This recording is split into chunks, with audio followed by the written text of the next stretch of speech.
तो गाइस आज मैं एक्सप्लेन करने वाली हूँ एक मलयालम हॉरर मूवी को जिसका नाम डीराइस एराई के बारे में। तो चलिए शुरू करते हैं आज की कहानी की शुरुआत में एक कंस्ट्रक्शन साइट को दिखाया जाता है।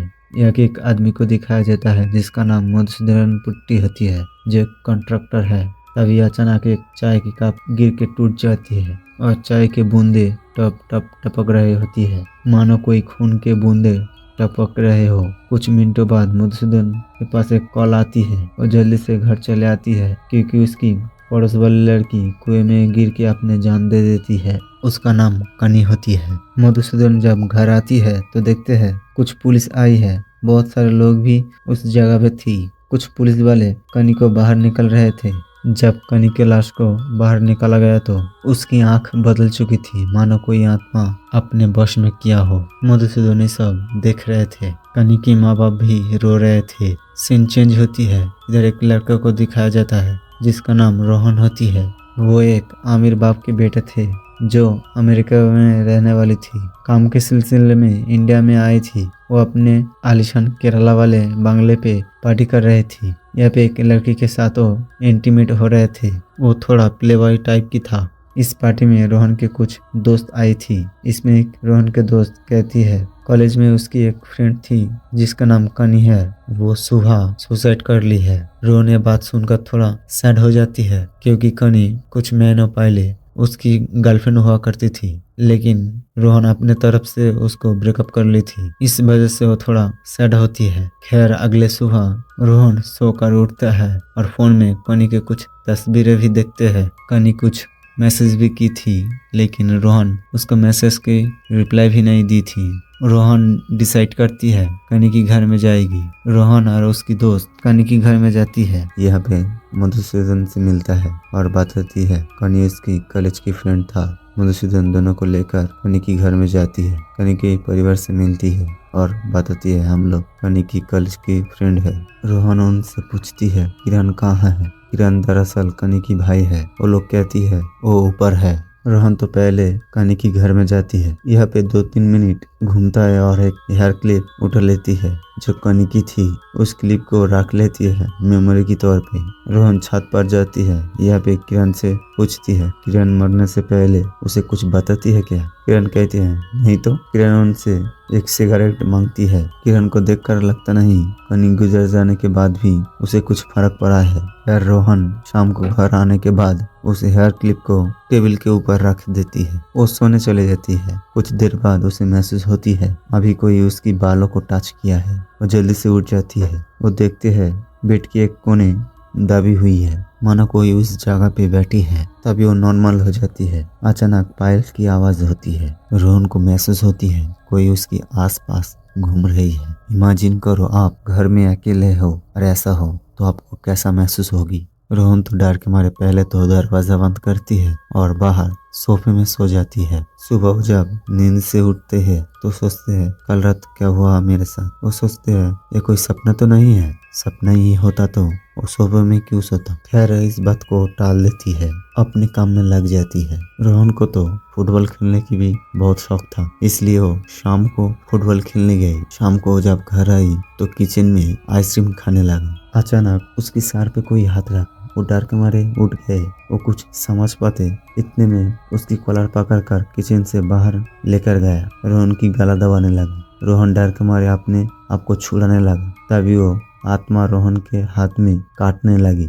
उस आत्मा की दांत की निशान भी दिखने लगा। रोहन अचानक जोर से झटका लगती है और वो पिलर से टकरा जाती है। रोहन की हालत अब बुरी तरह से खराब हो चुकी थी। वो भागने की कोशिश की। वो आत्मा रोहन को सीढ़ी से नीचे गिरा देती है। वो तो वहीं पर बेहोश हो जाती है। कुएं के अंदर कनी की लाश तैर रही थी। अचानक रोहन की आंख खुलती है। ये दरअसल रोहन की सपना थी।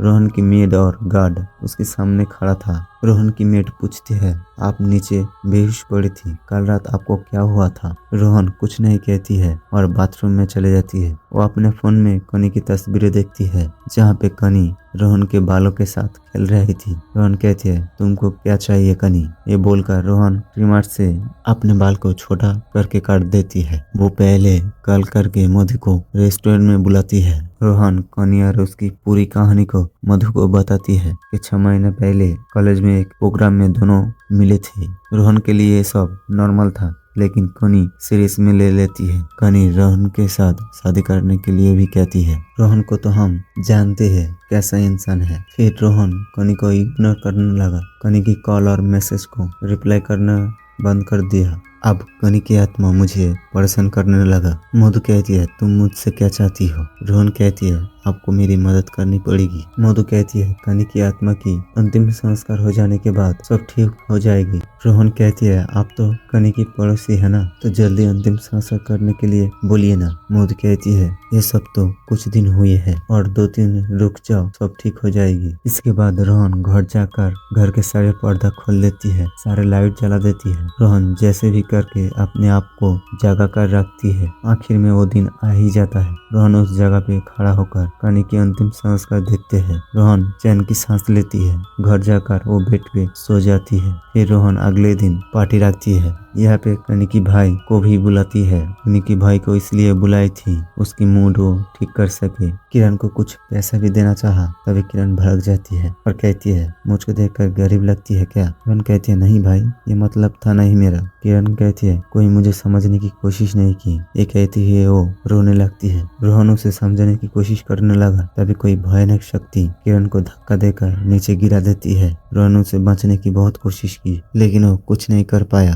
किरण बुरी तरह से जख्मी हो गए थे, इसलिए रोहन उसे जल्दी से हॉस्पिटल लेकर गया। इधर मधु भी आई थी। इस एक्सीडेंट के लिए वो रोहन को ब्लेम करने लगा। रोहन घर आ जाती है और गुस्से से कनी की क्लिप से खेलने लगती है और तभी घर के सारे लाइट बंद हो जाती है। रोहन तुरंत अपने फोन के फ्लैश को ऑन करती है। फिर वही घुंघरू की आवाज सुनाई देती है। रोहन को एक काला साया भी दिखती है। ये कनी नहीं था, ये कोई आदमी की साया था। अगले दिन रोहन मधु सारे बात बताती है। ये कनी की आत्मा नहीं था, ये तो कोई आदमी की आत्मा है। मधु कहती है, तुम्हारा घर में कोई प्रॉब्लम नहीं तो? रोहन कहती है, ये घर मेरे पापा ने बनाए थे, इसमें कोई प्रॉब्लम नहीं है। मधु कहती है, तब प्रॉब्लम होगी क्यों? रोहन उनसे कहती है, मैं जब पहली बार कनी की घर में गई थी, कनी की घर से एक हेयर क्लिप लेकर आई थी। मधु कहती है, कोई मरा हुआ इंसान की कोई भी पसंदीदा चीज़ अपने पास रखती है तो आत्मा उसके पीछे पड़ जाती है। बस यही से प्रॉब्लम शुरू हुई है। तुम कहती हो वो कोई आदमी की आत्मा है, इसका मतलब वो आत्मा तुमसे नफरत करती है। रोहन कहती है, ये कौन है जो मुझसे इतनी नफरत करती है? मधु कहती है, ये सवाल की जवाब कनी की घर में जाकर ही मिलेगी। दोनों कनी के घर में जाती है। रोहन तो पहले उस हेयर क्लिप को जहाँ से उठाया था वहीं पर रख देती है।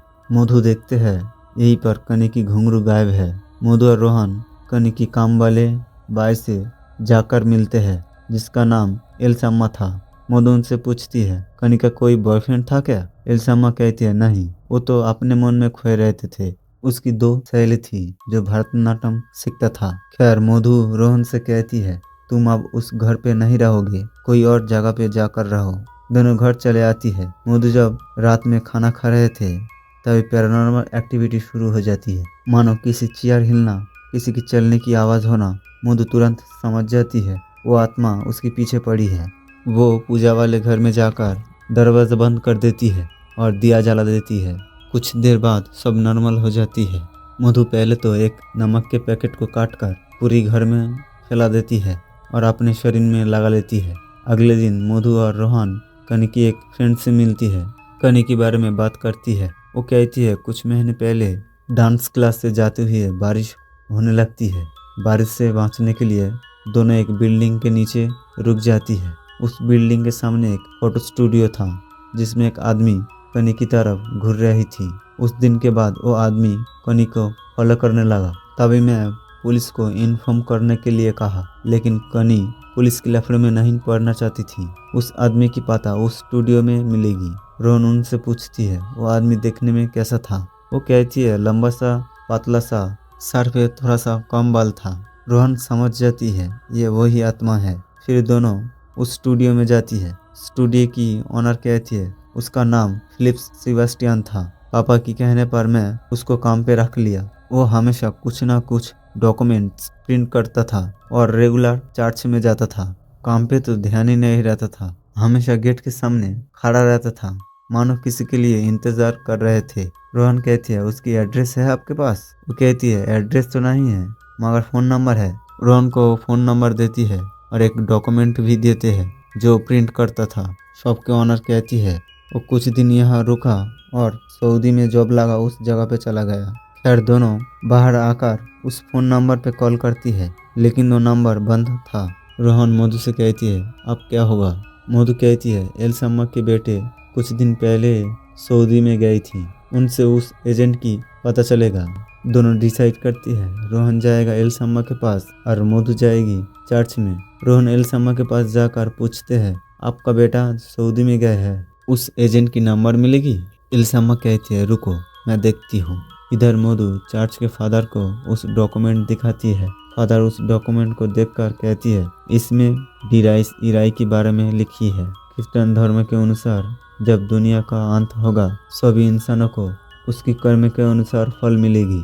फादर कहती है, फिलिप्स यहाँ काफ़ी समय बिताता था और कुछ बुक पढ़ता था। मधु कहती है, आपके पास उसकी कोई तस्वीर है?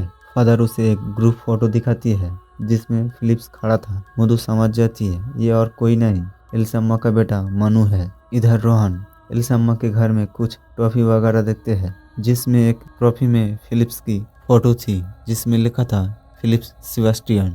रोहन का तो कुछ तो गड़बड़ लगता है। वो इधर उधर देखते हैं। एक कमरे के अंदर दरवाजा खोलकर चले जाती है। रोहन अंदर जाकर देखते हैं, एक सड़ी गली लाश पड़ी है।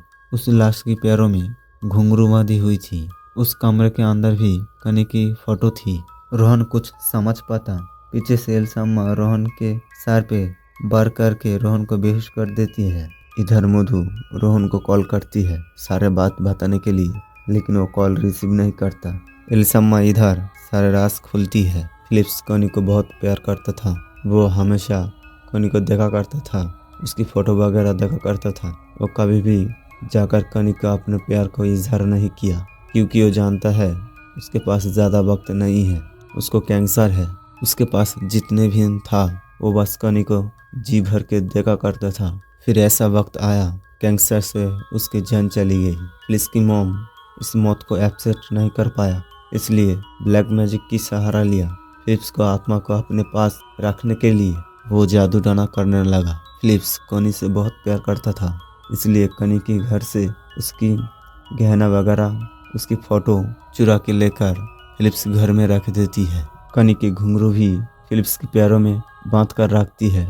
इस वजह से फिलिप्स की आत्मा इस दुनिया से मुक्त नहीं हो पाई है। कनी जब मर गया, रोहन कनी के घर से क्लिप उठाया, इसलिए फिलिप्स को गुस्सा हो गया, उसके पीछे पड़ गया, इसलिए वो रोहन पे ऊपर हमला करने लगा। ये दोनों इन्वेस्टिगेशन करते हुए एलसम्मा के पास पहुंचा, इसलिए एलसम्मा अपने बेटे से अलग होना नहीं चाहता था। वो काला जादू के सहारे से फिलिप्स को मधु के पास भेजा। एलसम्मा रोहन को निपटने के लिए बाहर गड्ढा खोदने लगा। तभी मधु चुपके से घर में आ जाती है। पहले तो रोहन को उठाती है। रोहन उठकर सारे बात बताती है। मधु समझ जाती है घुंघरू उतरने के बाद फिलिप्स की आत्मा इस दुनिया से चली जाएगी। मधु तो पहले घुंघरू उतरने के लिए कोशिश करने लगा, लेकिन वो बुरी तरह से बांधी हुई थी। मधु रोहन से कहती है, इसको काटना पड़ेगा। इधर मधु कोशिश करता है घुंघरू खोलने की, तभी पैरानॉर्मल एक्टिविटी शुरू हो जाती है। घुंघरू की आवाज़ होने लगती है। अचानक बल्ब जलते जलते टूट जाती है। मधु डर के मारे भागने लगती है, लेकिन फिलिप्स की आत्मा उसे भागने नहीं देती और दरवाज़ा बंद हो जाती है। इधर किचन में रोहन कुछ चाकू वगैरह देखने लगती है। तभी पीछे से एलसम्मा आकर रोहन के ऊपर हमला कर देती है। रोहन तो पहले उससे बचने की कोशिश की, लेकिन एलसम्मा रोहन के ऊपर भारी पड़ रहे थे। रोहन बचने के लिए धक्का मारती है। तभी एलसम्मा टेबल से सर टकरा जाती है और वहीं पर बेहोश हो जाती है। रोहन बिना समय गवाए दरवाज़ा तोड़कर अंदर जाती है। यहाँ पे मधु तो बेहोश पड़ी थी। रोहन चाकू से दोनों पैर को बड़ी मुश्किल से काटती है और आग लगा देती है। आग लगते ही वो आत्मा को शांति मिल जाती है। जो आत्मा की शक्तियाँ थी वो छत फोड़कर चले जाती है। इस वजह से घर में आग लग जाती है। आग बुरी तरह से घर में फैल जाती है रोहन बड़ी मुश्किल से मधु को बाहर निकलती है। फिलिप्स की कमरे के अंदर आग पकड़ लेती है जिसमें वो सारे डॉक्यूमेंट्स, कनी की ज्वेलरी और फिलिप्स की लाश के ऊपर आग लग जाती है। इल्सा भी अपने बेटे की मौत को एक्सेप्ट कर लेती है। रोहन उन्हें भी बाहर लेकर चले जाती है। घर पूरी तरह से जल जाती है। फिलिप्स की आत्मा को शांति मिल जाती है।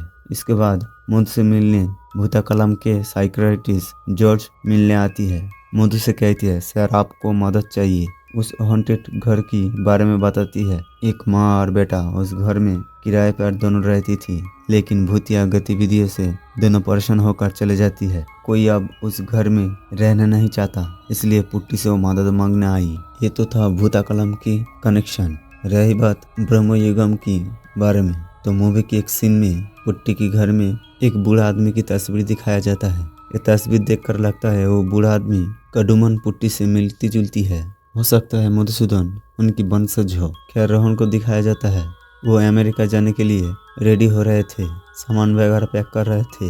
वो बस जाने ही वाले होती है, तभी किसी की चलने की आवाज होती है। रोहन घर के अंदर जाकर देखते हैं कनी की हेयर क्लिप बेड के ऊपर पड़ी थी और बेड के एक कोने दबी हुई थी, मानो कोई उस जगह पे बैठी है। फिर रोहन क्या करता है, एक चादर लेकर उसके ऊपर डाल देती है। उस जगह पे अब सच में कोई बैठा है। रोहन धीरे धीरे चादर हटाती है और यहीं पर ये मूवी एंडिंग हो जाती है। यानी इस मूवी के बाद इसके अगला पार्ट भी आएगी। मेरी मानो तो ये आत्मा और कोई नहीं कनी ही हो सकता है।